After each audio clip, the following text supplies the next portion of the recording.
Good morning. Thanks for attending. We have a big room. I think there's probably more people than that are guests than are members of our group, so that's a good thing. Today we're going to talk about, give you some ideas as to wellness and why it fails to produce results like we think it should. I mean, it's a natural outlet or area when a lot of us think we think of ways to try and address the costs that we have with healthcare. But if we sit down and look at the data objectively, it's hard to find positive outcomes. So we're going to talk about that today and maybe why that happens. So our talking points today, before we get started on the wellness stuff, we're going to talk a little bit about why costs always go up. I think this is an important concept to understand because it kind of sets the stage for how you can think about doing wellness from this point forward and in the future on trying to identify programs that could be helpful. Then we're going to talk about the problems with wellness, and then we'll talk about some positive outcomes. Before we get going, I'll give you a little bit of background on me. That's a picture of me from the Houston Business Journal a couple years ago. They did a strategies article on me and our company. In terms of educational background, I have a doctorate degree in physiology and statistics. I worked at NASA Johnson Space Center, worked in the Space and Life Sciences Division. We did a lot of research on astronaut health and exposure to long-term zero gravity, specifically in the movement and coordination and circulatory areas. After working at NASA for 6 or 7 years, I took a job at the University of Houston and taught classes in research methods, cardiovascular disease and cardiovascular disease epidemiology. Also taught those same courses at UT School of Public Health. And did that for another 6 or 7 years and started this company several years ago now. In terms of family, I'm married. I have 2 daughters, both that are in their teenagers, and I think the only sentence they know how to say is, "Dad, I'm hungry." But outside of that, everything's good.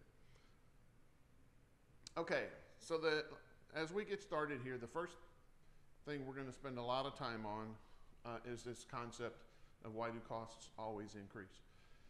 If you're CFO or somehow related or involved with the budgeting of your company expenses annually, you know that you have to plan and find money for the annual increase in your employee benefits and your medical insurance costs.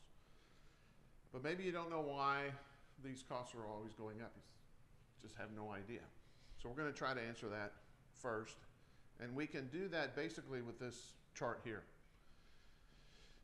Now this is a busy chart and I could spend a lot of time on it, but we're just going to get to the nuts and bolts of it and talk about why things are, talk about why costs are always going up. So if you take a look at the chart here, it's basically divided into 3 columns.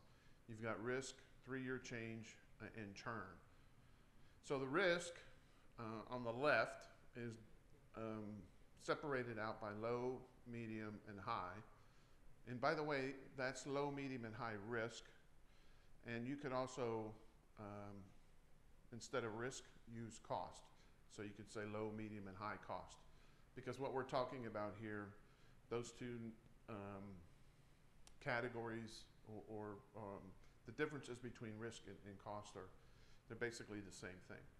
So what you do is if you have the ability to track your employees over a 3-year period, what you do at the beginning is to divide them into 3 different categories based on their risk or their cost. And that is a low group, a medium group, or a high group. They're either high risk for disease and conditions or healthcare costs, medium risk, or low risk. And what you'll see over a 3-year period is that employees move from a category of low risk to medium risk or to high risk, or a category of medium risk to high risk. Now, a second ago, I said you could use both of these, use the terms cost and risk interchangeably. So if you're using risk, they're moving to a category of higher cost. If you're using cost, your people are moving over a 3-year period to a category of higher risk, which is essentially the same thing as higher cost. The problem with this is that nobody goes backwards. So people are moving from a lower risk to a higher risk, or a lower cost to a higher cost, but not moving backwards. So we have this kind of momentum or sea of change of people getting more and more sick, and very few people are getting healthier. So that's part of it. And then when we try to get into the nuts and bolts of what's going on and maybe try to explain this, there's 2 main reasons. In addition to, one of the main reason is that people are always getting sick. And then the second thing is operating costs always go up. So let's think about that for a second. So let's say you have a company with 1,000 employees and you have 150 type 2 diabetics. As of today, those 150 type 2 diabetics are in control of their blood sugar and have a good handle on maintaining the control of their condition. Let's say 1 year from now, when you're going through renewal, the same thing exists. All 150 employees still have good control over their condition. Whatever their current treatment plan is, that's working and it's fine and perfect. So for those 150 employees, even though their health status hasn't changed, it's going to be more expensive from an insurance perspective to maintain that level of care. Why is that? Well, if they go to the doctor on a regular basis like they're supposed to, maybe quarterly, operating expenses at the doctor's office are going to go up. So they go see the diabetic educator, or they get more tests, or not more tests, but maybe the same tests. But those same tests may cost more this year than they did last year. Seeing the diabetic educator may cost more this year than it did last year. So just staying where they are is going to increase your costs. Unfortunately, that doesn't happen. People don't just stay where they are.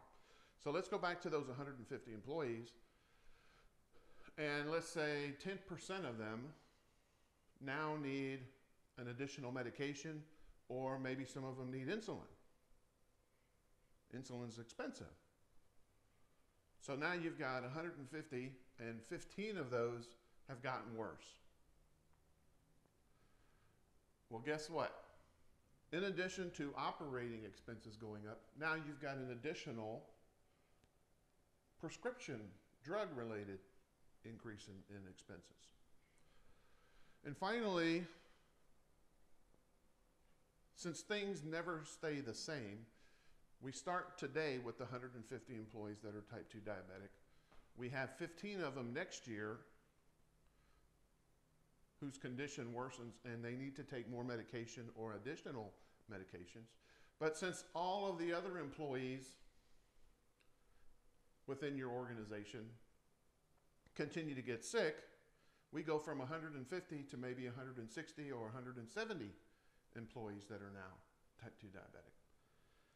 So when you combine the fact that some are going to stay the same and the cost of those are going to go up, some are going to get worse and the cost of those are really going to go up, but then you add more to the pool, then the cost really exponentially increase. So we've got all three of these things working against your health insurance budget and your annual planning to make sure that you can pay for these increased costs. And so this is essentially why costs go up, because on not just a little bit, but on an exponential basis. Number one, operating expenses increase.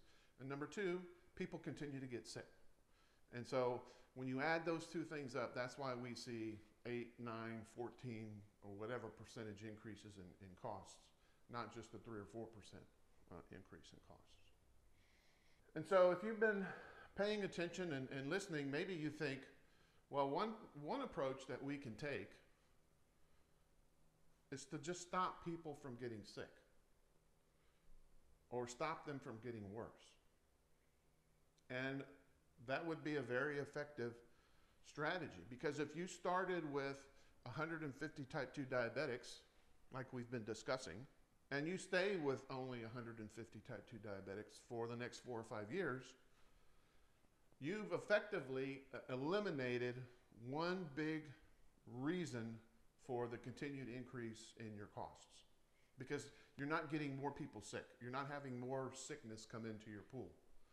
Does that eliminate all costs? No, because we still have the annual increases in operating expenses.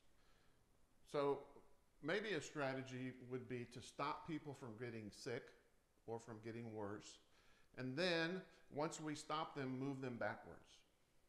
Because if you stop that movement, 150 people, and you keep it at 150 people for 3 or 4 years, but then if you can go from 150 to 120 type 2 diabetics, then you're going to see some real savings in your costs.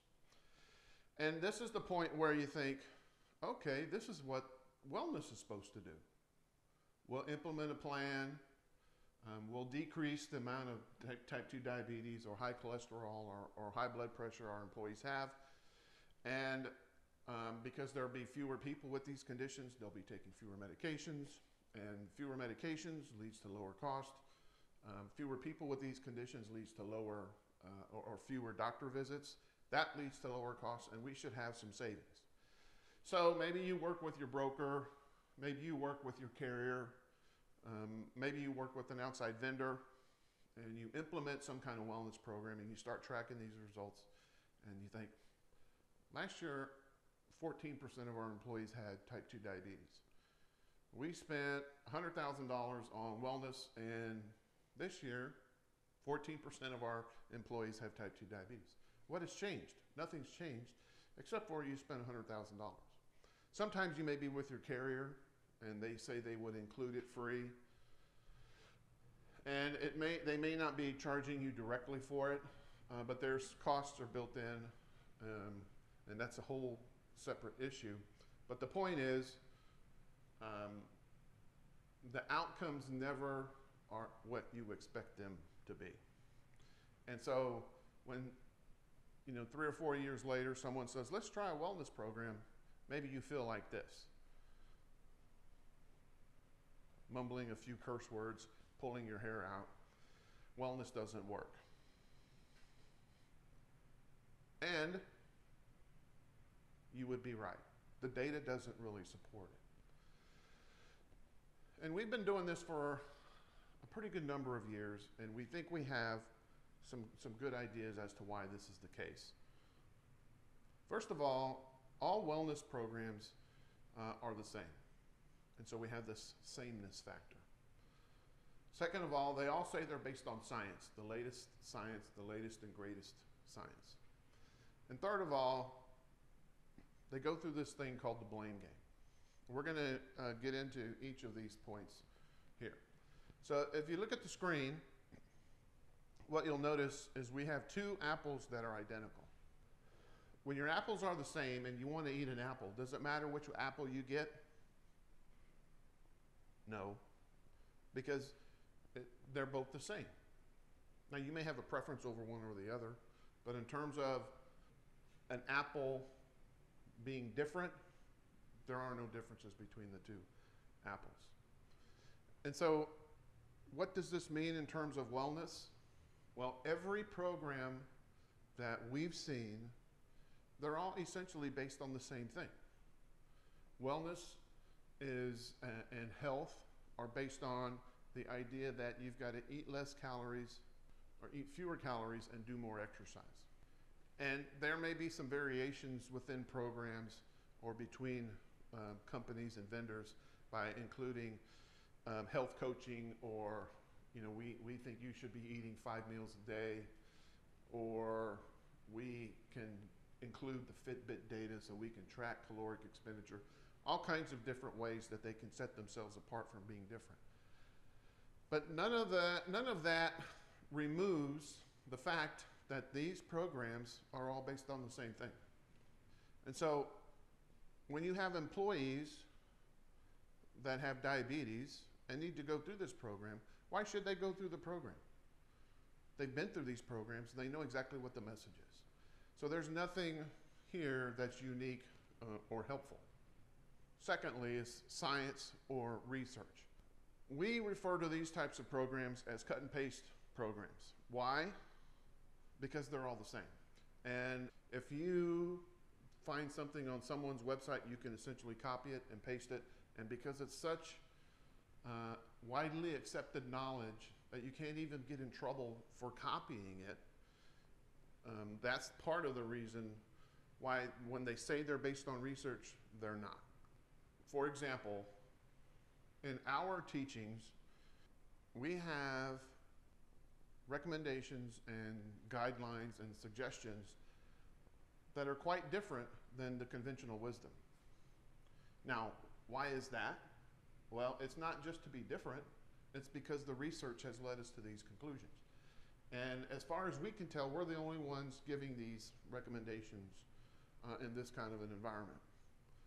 So, what does that mean? That means that if all of these vendors are not doing anything that we're doing, but we're doing something different that is based on research, that means by default, they can't be based on research. Because if they were evaluating peer-reviewed scientific literature, they would come to a different conclusion.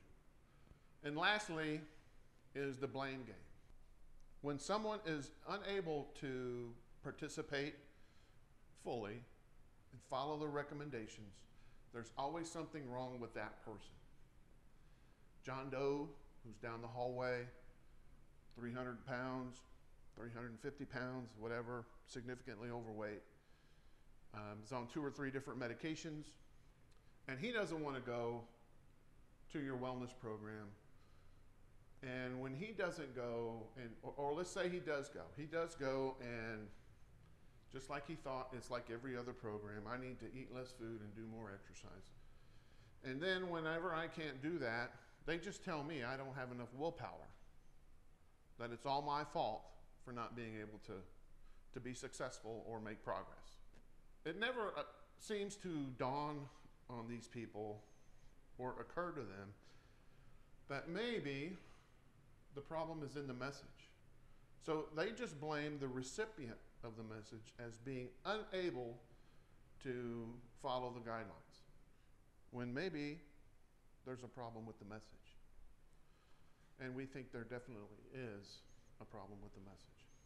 This leads us to the current slide here, and something we run into quite frequently when we're talking about our services with a prospective customer. One of the things we hear a lot is, well, if we engage you to help us with our wellness and these problems that you can address, the only people that will enroll and sign up for what you do are the people that are going to enroll and sign up for anything we offer. Those won't be the people that need it. In other words, you can't get people engaged, or we can't get people engaged, especially the ones that need it.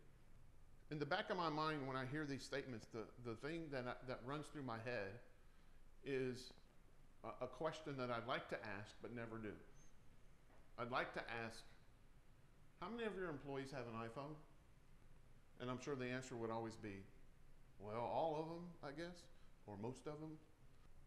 This picture here is a picture of the Apple Store in Manhattan. Take a look, and these are people in line waiting to get the latest iPhone. No matter what you think about someone standing in line or sleeping on the sidewalk to get the latest phone, Apple has them engaged.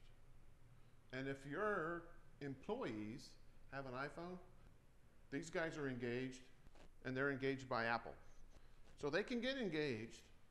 It's just that they're selective on what they get engaged or how they get engaged. So we've done a lot of talking, and here are some examples of some outcomes that we've had with some recent customers.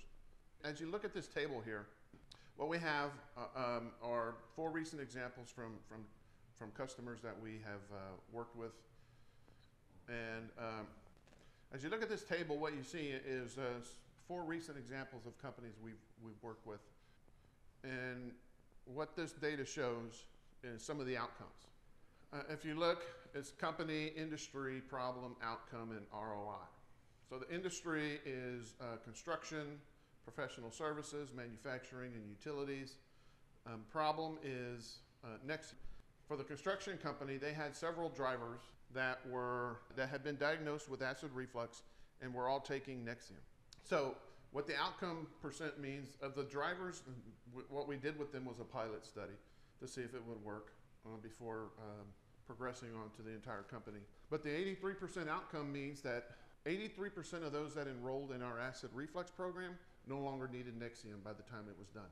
Based on our costs and what they saved in the first year, for every $1 they spent on our program, they got just over $6 back. For the general professional services company, the general was that we have a program called the Academy that can be implemented on site, and that is something that targets diabetes, high blood pressure, and high cholesterol. For the professional services item on that table there, their problem was general. They just had some general issues with diabetes, high blood pressure, or high cholesterol, for which we have a program called the Academy. And this company in particular had issues with too many people with high blood pressure. So we had a 37% reduction in medication load based on the pre and post data analysis of implementing the Academy. There's no return on investment data here because when we started working with them, they were a fully funded group. The manufacturing was general, about the same in terms of outcomes with diabetes, high blood pressure, high cholesterol.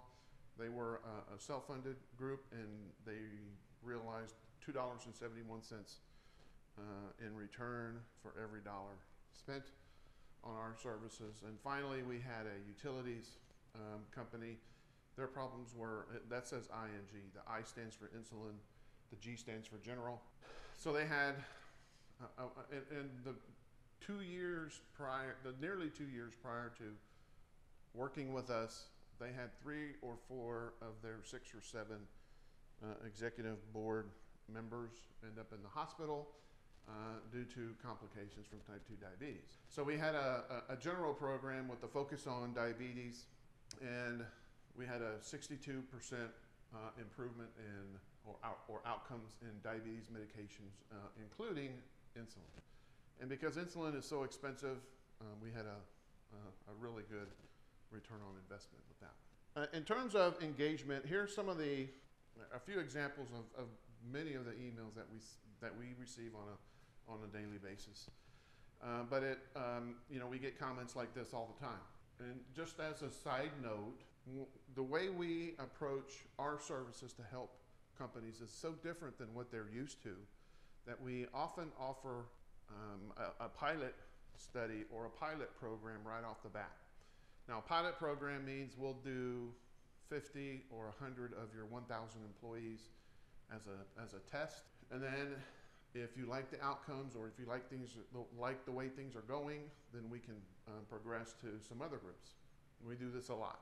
When we do this type of an agreement with a company, we have to set what's known as, or what we refer to as, a target enrollment number. And the target enrollment number could be 50, could be 100 people, something along those lines. But what we do with that number is that's how many we want to target for enrollment. So let's say it's 50. It's not unusual for us to end up with 60, 65, or 70 based on our information and recruiting sessions because we get people highly engaged. That's the end of our presentation today. If you would like to speak to us or comment on our article, please do so. You can reach us by email here, support@hpiacademy.net. My name is Brian. You can find me on Facebook. You can find our company on Facebook. And then you can find me on my website at briansakula.com. Thank you very much.